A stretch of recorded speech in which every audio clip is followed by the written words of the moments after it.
네, 어제 청와대의 3자 회담 제안에 유보 입장을 밝혔던 민주당이 회담을 수용하기로 가닥을 잡았습니다. 이에 따라 이르면 오늘부터 여야와 청와대가 본격적으로 회담 의제 조율에 들어갈 것으로 보입니다. 취재기자 연결합니다. 박주훈 기자. 네, 박주훈입니다. 네, 민주당이 어제는 회담 제안에 대해서 유보적인 입장을 보였었는데요. 수용하기로 가닥을 잡았다고요. 네, 그렇습니다. 민주당이 어제 청와대가 제안한 3자 회담을 수용하는 쪽으로 의견을 모은 것으로 알려졌습니다. 민주당 핵심 관계자는 지도부가 심야 회동을 갖고 여러 의견을 검토한 끝에 박 대통령의 제안을 통 크게 받아들이자는 방향으로 가닥을 잡았다고 말했습니다. 이 관계자는 또 김한길 대표와 최고위원들이 오늘 아침 비공개 회의를 열어 최종 입장을 정할 것이고 이후 당의 공식 입장 발표가 있을 것으로 안다고 덧붙였습니다.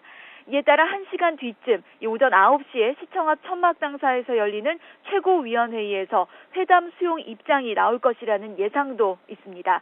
이미 3자 회담은 수용할 수 있다고 밝혀온 데다 대통령의 제안을 거부할 경우 여론의 역풍을 맞을 수 있다는 우려 때문에 수용 입장을 정한 것으로 보입니다.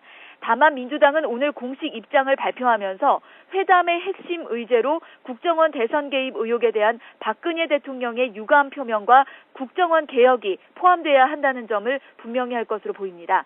앞서 어제 민주당은 청와대가 단 한 차례의 사전 협의도 없이 일방적으로 회담 제안을 발표해 진정성을 확인하기 어렵다며 3자 회담 수용을 유보했습니다. 하지만 이후 노웅래 대표 비서실장 등이 청와대와 다각도로 접촉하며 회담의 의도와 의제 등을 파악한 것으로 알려졌습니다.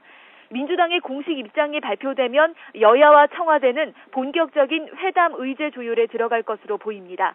앞서 새누리당은 청와대가 제안한 3자 회담은 국정 전반의 현안에 대한 여야가 허심탄회한 대화를 하기 위한 자리인 만큼 민주당도 수용하는 결단을 보여줄 것을 촉구했습니다. 특히 회담 형식과 의전에 얽매이지 말고 날짜와 의제를 선정하자고 제안한 만큼 민주당의 공식 입장이 발표되는 대로 의제 조율에 속도를 낼 것으로 예상됩니다.